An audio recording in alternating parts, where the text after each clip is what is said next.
Assalamualaikum warahmatullahi wabarakatuh. Hamdan wa syukran lillah, wassalatu wassalamu ala rasulillah, la hawla wa la quwata illa billah, amma ba'du. Yang saya banggakan anak-anakku, siswa-siswi baru SMA Negeri 1 Porong. Pertama saya ucapkan selamat datang di SMA Negeri 1 Porong. Semoga nanti kalian bisa cepat beradaptasi dan bisa menuntut ilmu di sekolah yang membanggakan ini. Amin Allahumma amin.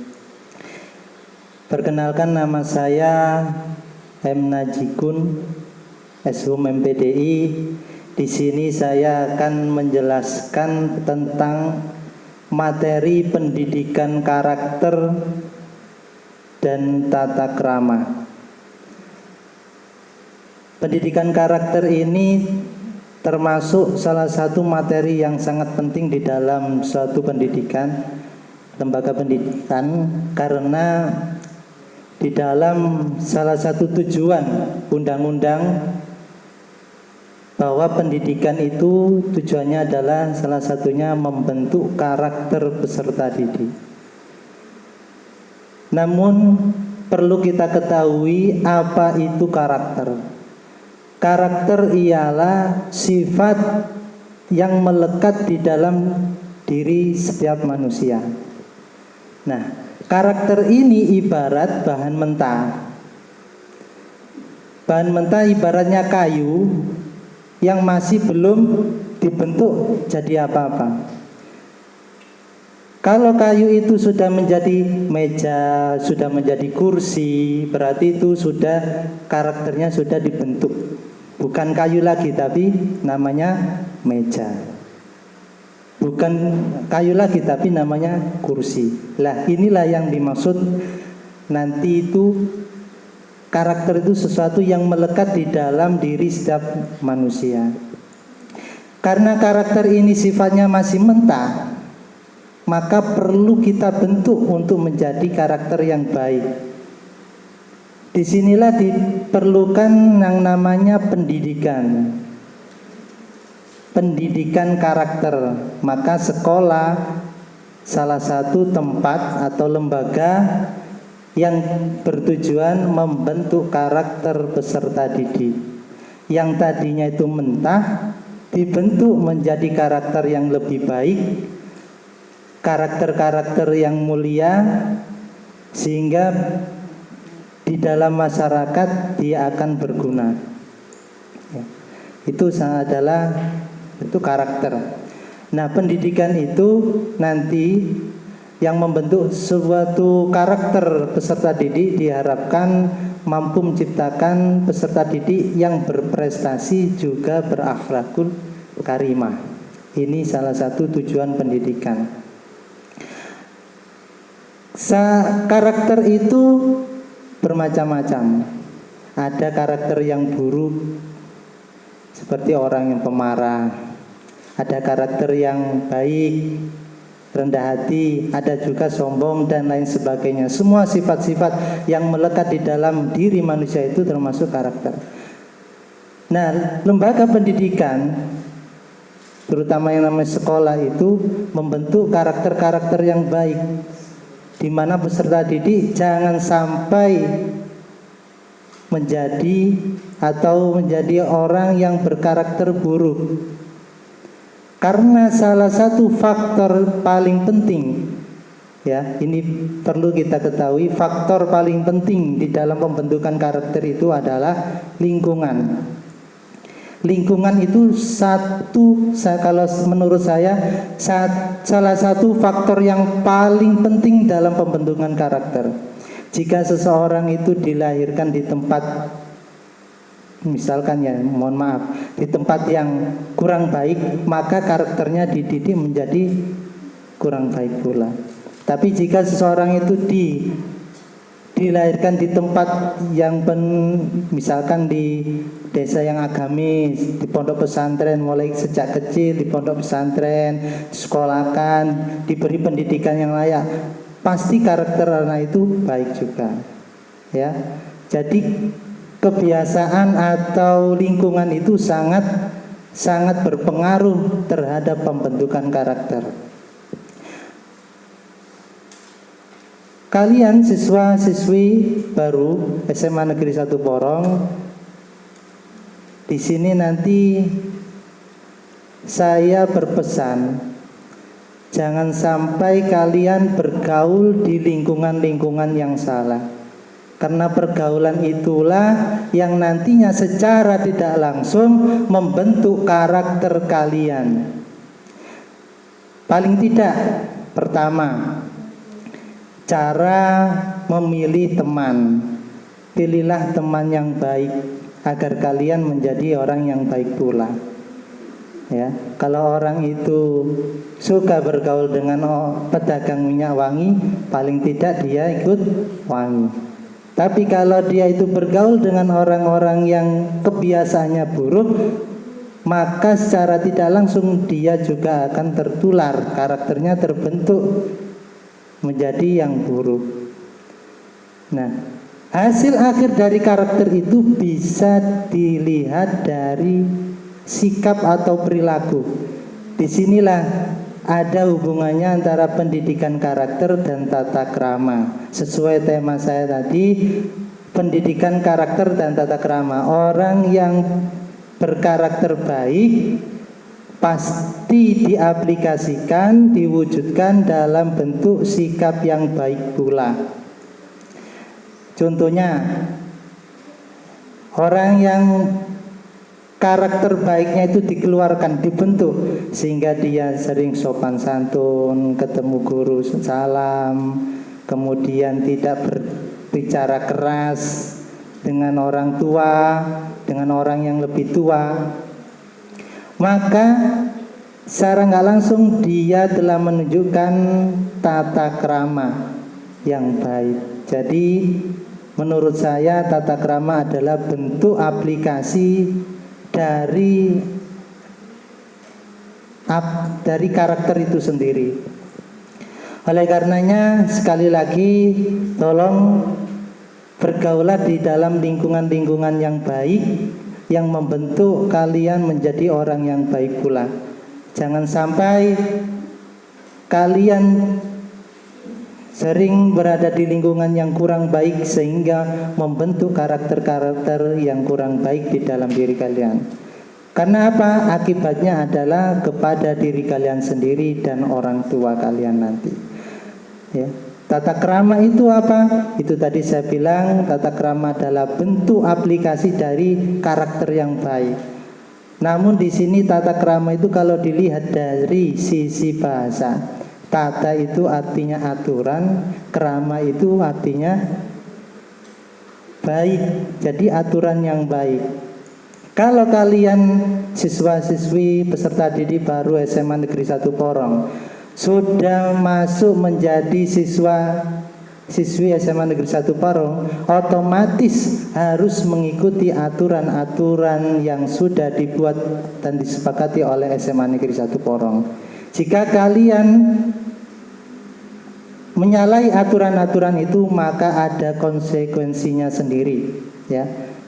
Jadi salah satu bentuk karakter yang baik adalah kalian mengikuti aturan-aturan yang diberikan oleh SMA Negeri 1 Porong dan itu ditaati, jangan sampai dilanggar. Konsekuensinya nanti ada sanksi tersendiri. Salah satu bentuk atau ciri pelajaran pertama bahwa sekolah itu termasuk membentuk karakter adalah berusaha memberi pelajaran kepada siswa-siswi untuk mentaati aturan yang telah disepakati.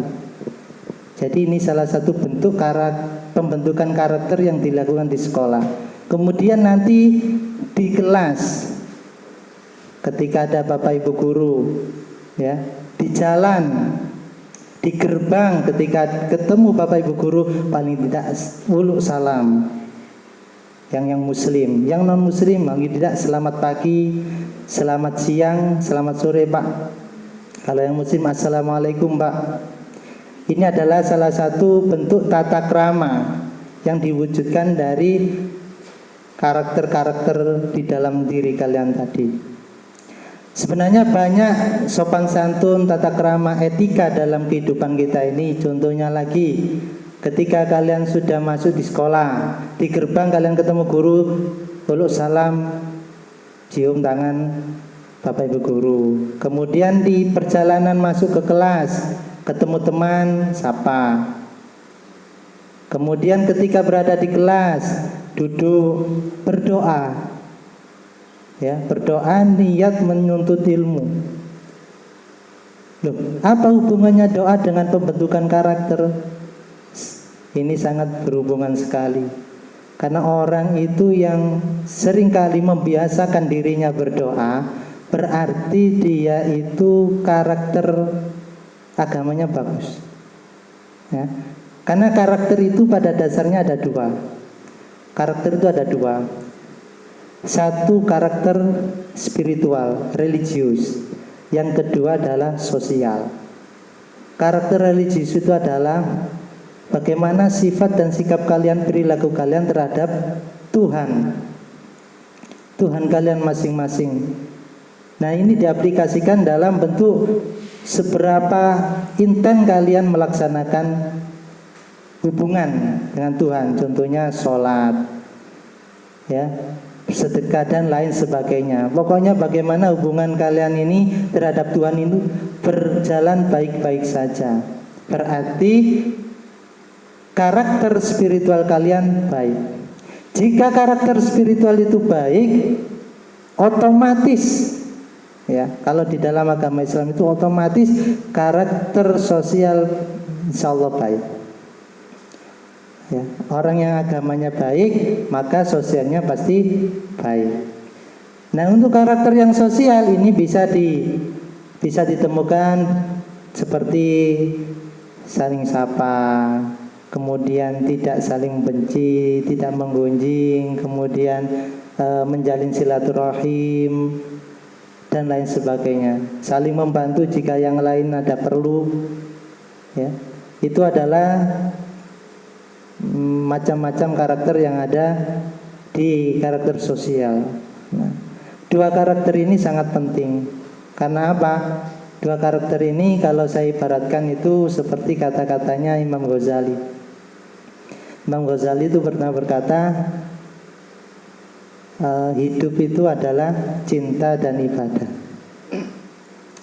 Apa maksudnya cinta dan ibadah? Cinta itu cinta kepada manusia, ibadah kepada Tuhan yang Maha Esa. Jadi kalau orang hanya cinta tanpa dia beribadah, maka karakternya akan pincang, karakternya akan tidak seimbang. Orang itu pasti mudah gelisah, karena yang dipikirkan hanya cinta. Tapi kalau karakternya dua-duanya, spiritual dan sosial, itu dilaksanakan, insya Allah hidupnya akan baik. Ya. Oleh karenanya saya berpesan sekali lagi kepada anak-anakku peserta didik baru SMA Negeri 1 Porong, jadilah kalian insan yang baik, berbudi pekerti yang luhur, senantiasa menjaga sopan santun, tata krama, tenggang rasa, semua sifat-sifat yang baik itu mari kita biasakan. Karena kalau sesuatu yang baik tidak dibiasakan, lama-kelamaan akan hilang. Dan bahkan jika sesuatu atau sifat yang buruk ini kita lakukan meskipun tanpa ada kesadaran dalam diri kita. Contoh, bangun terlalu siang. Bangun terlalu siang ini apa hubungannya dengan karakter dan tata krama? Sangat berhubungan sekali. Meskipun kita secara nggak sadar, oh bangun kesiangan, kan hubungannya baik karakter. Apa hubungannya? Ada hubungannya. Itu termasuk karakter orang yang buruk, tidak bangun tepat waktu, tidak beribadah di waktu subuh. Ya, lama-kelamaan kalau itu dilakukan, ya, secara nggak langsung hati kita ini akan keras. Kalau sudah keras, setiap mendapatkan hal-hal yang baik dari luar pasti akan tertolak. Jadi kebiasaan-kebiasaan yang buruk tolong diintrospeksi kembali. Mulai saat ini tolong introspeksi. Apa kebiasaan setiap hari saya itu yang kurang baik? Misalkan bangunnya terlalu siang, maka kita perbaiki. Bangun subuh tepat waktu. Kemudian sama teman, saya ini kok kurang mudah menyapa sama orang. Mungkin dia punya rasa malu. Ya paling tidak dia sering bergaul dengan teman itu, meminimalisir. Ya. Kemudian agak siang lagi dia sering main HP. Zaman sekarang ya, zamannya IT, main HP berhari-hari bahkan 8 jam lebih. Ya, mengalahkan jam tidur kita main HP. Nah, ini secara nggak langsung memang kita tidak sadar bahwa main HP secara terus-menerus itu bisa merubah karakter kita. Mungkin dulu waktu SMP masih rajin belajar, ya, belum ada ya ada IT tapi belum seberapa dibutuhkan seperti sekarang. Dulu rajin belajar, kalau ada tugas rajin kerja kelompok. Tapi ketika ada HP, ada paketan, ada WiFi, dia hidupnya lebih sering sendiri, jarang bergaul dengan teman. Kalau itu dilakukan terus-menerus, lama-kelamaan dia tanpa kesadaran dia sendiri, dia akan kehilangan masa depannya. Dia lebih menyendiri, tidak punya teman di luar. Nah, ini yang sering terjadi di kalangan anak-anak muda. Oleh karena itu, tolong perilaku-perilaku yang termasuk karakter-karakter dalam diri kalian yang kesehariannya itu kurang baik, tolong dihindari atau dihilangkan dalam diri kalian. Mulailah biasakan dengan hal-hal yang baik. Contoh membantu orang tua, ya, membantu orang tua meskipun sedikit. Kemudian mengerjakan tugas. Kemudian bersilaturahim ke teman, monggo, itu baik, ya. Yang penting jangan berlebihan. Kemudian ketika sekolah ya tepat waktu, jangan sampai terlambat. Ketika berada di kelas juga taat sama guru, menghormati guru. Ya, ini yang sering terjadi, apalagi anak-anak muda itu karena umurnya itu sudah dewasa. Seringkali guru itu, apalagi guru-guru yang muda, itu seringkali dianggap teman, sehingga tidak ada tata krama sedikit pun. Jadi kalian peserta didik baru SMA Negeri 1 Porong, jadikan guru kalian itu sebagaimanapun, berapapun umurnya, entah itu masih muda ataupun yang sudah tua, tetap ibaratkan dia adalah orang tua kamu yang harus senantiasa kamu hargai, kamu hormati, jangan sampai pernah menentangnya. Kalau mau berdiskusi silakan, tapi jangan pernah melawannya. Ya, itu tentang tata krama. Masih banyak tata krama yang lain, misalkan di dalam keluarga sama orang tua tidak boleh menolak. Kalaupun menolak karena memang ada kesibukan lain, mungkin ada tugas yang mendadak, paling tidak ada koordinasi dengan orang tua. Mohon maaf Bu, saya belum bisa mengajar, belum bisa melaksanakan tugas dari Ibu karena saya ini ada deadline, setengah jam harus selesai dari guru saya. Nah, pasti kalau ada koordinasi dengan baik, maka orang tua itu pun juga akan menyadari. Tapi kalau kalian menolak secara mentah-mentah, tidak mau Bu, ini saya banyak tugas sekali. Nah, kalau seperti itu orang tua kalian pasti akan sakit hati. Nah, kalau orang tua sakit hati, jangan harap kalian akan menjadi orang yang sukses di dunia, lebih-lebih di akhirat, ya. Karena ridho orang tua itu ridhonya Allah itu berada di dalam ridhonya orang tua, termasuk guru-guru di sekolah. Nah, anak-anakku sekalian yang saya banggakan, sekali lagi saya ucapkan selamat datang di SMA Negeri 1 Porong ini. Jadilah anak-anak yang membanggakan nantinya, senantiasa menjadi insan yang berbakti sama orang tua, berakhlakul karimah, dan yang paling pasti yaitu jadilah siswa-siswi yang berprestasi. Ya, itu saja dari saya. Saya akhiri, wassalamualaikum warahmatullahi wabarakatuh.